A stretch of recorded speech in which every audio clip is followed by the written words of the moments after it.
भाजप सरकारनं मुंबई उपनगरातील बोरिवलीतल्या संजय गांधी नॅशनल पार्कची सीमा बिल्डरांच्या घशात घालण्याचा घाट घातलेला दिसतोय।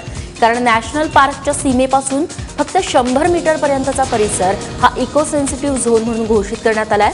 शनिवारी केंद्रीय पर्यावरण मंत्रालयाने या संदर्भात आदेश काढलाय। यापूर्वी राष्ट्रीय नॅशनल पार्कच्या सीमेपासून 10 किलोमीटरपर्यंतचा परिसर इको सेन्सिटिव्ह झोन म्हणून घोषित करण्यात आला होता। या भागात खाणकाम, औद्योगिक आणि व्यावसायिक प्रकल्पांना परवानगी दिली जात नव्हती। मात्र इको सेन्सिटिव्ह झोनची सीमा आता 100 मीटरवरती आल्यामुळे बिल्डरांसाठी रान मोकळं झाल्याची तक्रार ऐकायला मिळतेय।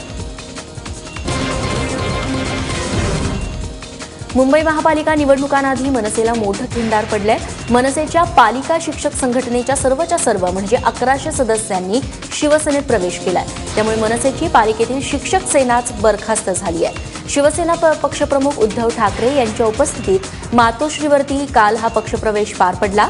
शिवसेनेचे मंगेश सातमकर यांच्या नेतृत्वाखाली अध्यक्ष के.पी. नाईक, विलास क्षीरसागर, जे.पी. सिंग, प्रकाश चव्हाण, शोभा हेगडे या पदाधिकाऱ्यांनी शिवसेनेत प्रवेश केला। दरम्यान मनसेत कोणतीच कामं होत नाही, त्यामुळे तिथे राहण्याचा उपयोग नाही असा आरोप यावेळी या सदस्यांनी केला।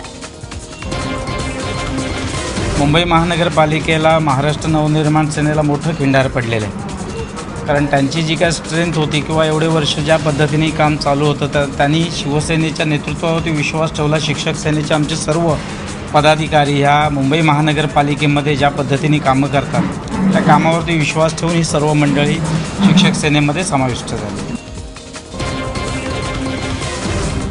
ज्येष्ठ अभिनेते दिलीप कुमार यांना पुन्हा एकदा लीलावती रुग्णालयात दाखल करण्यात आलंय। पायांची सूज आणि दुखण्याच्या तक्रारीनंतर काल त्यांना लीलावतीत दाखल करण्यात आलं। त्यानंतर डॉक्टरांचं एक विशेष पथक त्यांच्या प्रकृतीवरती लक्ष ठेवून आहे। 11 डिसेंबर रोजी दिलीप कुमार 94वा वाढदिवस साजरा करणार आहेत, पण त्याआधीच त्यांना रुग्णालयात दाखल करण्यात आलं।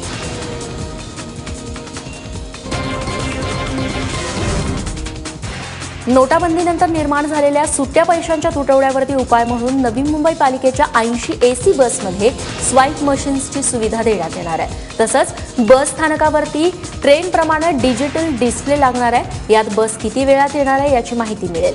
नवी मुंबईची परिवहन सेवा अधिक लोकाभिमुख बनवण्यासाठी आयुक्त तुकाराम मुंढे यांनी या नवीन योजना आणण्यास सुरुवात केली आहे। भारतरत्न डॉक्टर बाबासाहेब आंबेडकरांच्या 60व्या महापरिनिर्वाण दिनानिमित्त दादरच्या चैत्यभूमीवरती काल गर्दी उसळली होती। देशभरातून आलेल्या अनुयायांनी चैत्यभूमीवरती दाखल होत महामानवाला अभिवादन केलं। तसंच मुख्यमंत्री देवेंद्र फडणवीस आणि शिक्षण मंत्री विनोद तावडे यांनी देखील अभिवादन केलं। वाहतुकीसोबतच कायदा आणि सुव्यवस्था राखण्यासाठी मुंबई पोलिसांनी यावेळी कडेकोट बंदोबस्त ठेवलेला होता। दरम्यान नोटबंदीचा परिणाम इथं देखील दिसून आला।